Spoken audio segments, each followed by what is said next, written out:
Hello and welcome to part 2 of my latest and dumbest project, Dinner in a Dress.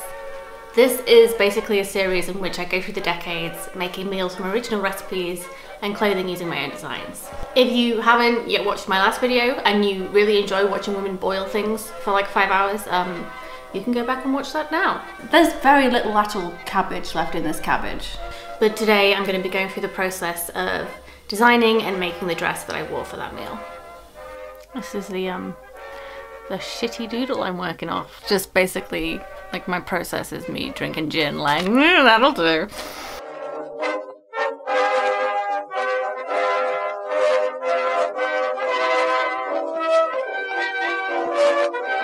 Technically, this isn't an Edwardian dress since I was using the 1960 Army Manual for the recipes, so I decided to design a dress for the same year. It's kind of the transitional period on the way into the 20s where suddenly hemlines start going up for the first time in like 1,000 years. Which means the clothes kind of start to look a lot more wearable to modernise, but there's still lots of cute day dresses and that sort of seaside-y sailor aesthetic that feels very Edwardian. My starting point for pretty much any historical dress is like Janet Arnold, because these have a lot of like the interior views, so you can kind of see how things are put together. So with this, I'm trying to lean into both aspects.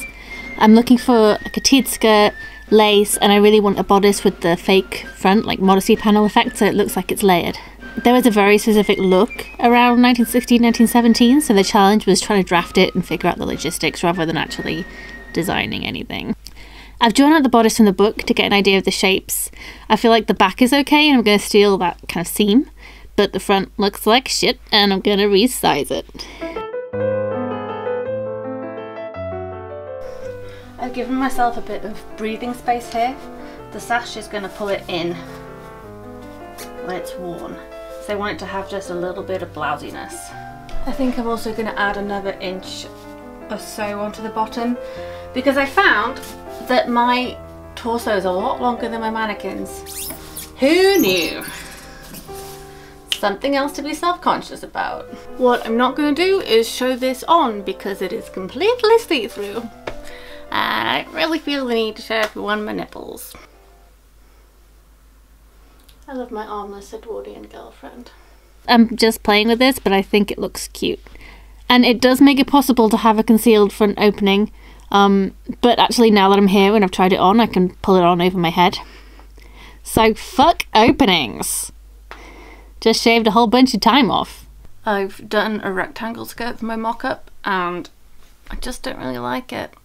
It's just not flowing right, and I've spent ages trying to figure out like the measurements I need, and I'm really frustrated.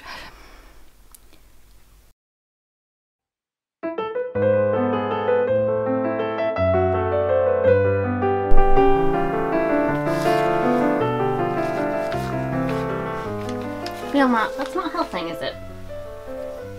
Fiona, take your foot off it. Take your foot off. I'm actually going to decorate the front before I start assembly, which is going to help keep the edges clean. I'm sewing in some pin tucks along this panel, which I've never actually done before. So to try and avoid having to do maths, I'm going to pleat and shape the fabric before I cut it to the pattern shape, which is cheating. But no, I can't count, so this isn't really an ideal situation that I've willingly placed myself in with absolutely no encouragement. Originally this was going to be more of a collar, but now that I've messed around with it, actually top stitching all the way through the pleats, so like I should probably have built the pleats into the pattern rather than have them separate, but I also don't really care, so. And I've also decided to do French seams on this. Let's flash forward to future hour to see if this was a good idea. It wasn't. Guess who learned from her mistakes for the first time ever and is doing the cuffs the way she should have done the collars? Okay, no, scratch that. I actually ended up top stitching it anyway because I preferred the look. Guess who has never learned from her mistakes and never will? It's morning, so this is where we're up to. I've sewn up the side seams and sleeves now, so the double layer skirts are attached and it kind of looks like a dress. Note this small pile of scrap fabric at this point. I'm pointing this out because like by the time I finished the dress, it was a larger pile of scrap fabric. So once I was done, I like took a look, I like basked in my job well done, like my job done, and like picked up my pile of fabric and was like, yeah, I can put some of this stuff away now. And then like a cold, stiff, dead mouse rolled out. So I guess Ryoma just thought like, oh, this is where we keep our stuff now. This is where we put our possessions. So, for obvious reasons, he's now for sale. Anyway. At this point, I haven't actually hemmed or leveled up this skirt yet, so that's happening. I'm hemming it by hand with a slip stitch, so there isn't like visible top stitching on the skirts. And you may be like, why the fuck when there's visible top stitching literally everywhere else? And the answer to that is because I wanted to watch Good Omens. I'll add the skirt decoration last and then clean up the bodice neckline with some bias binding. The sash is pretty basic, there's a hook and eye closure at the back, and then this bow is detachable because I wasn't sure how I felt about it.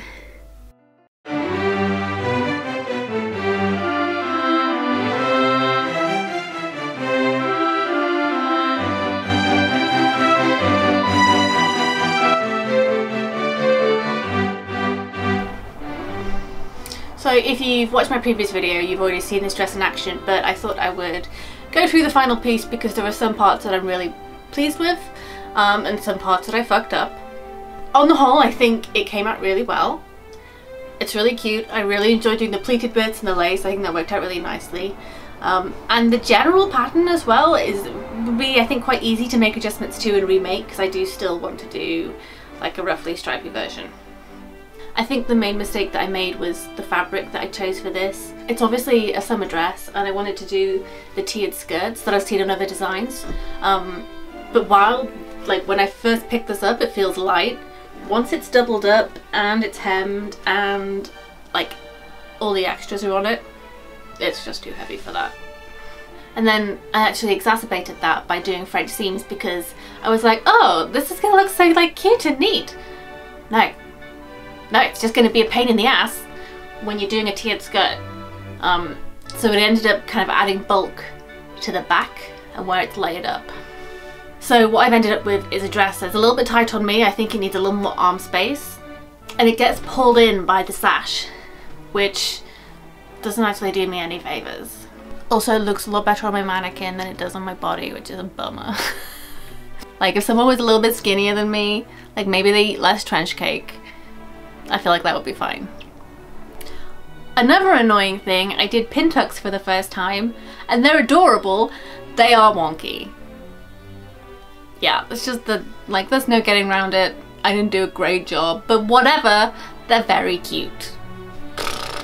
What's nice about this is it was actually really quick to assemble once I'd done the patterning, like aside from decoration and stuff.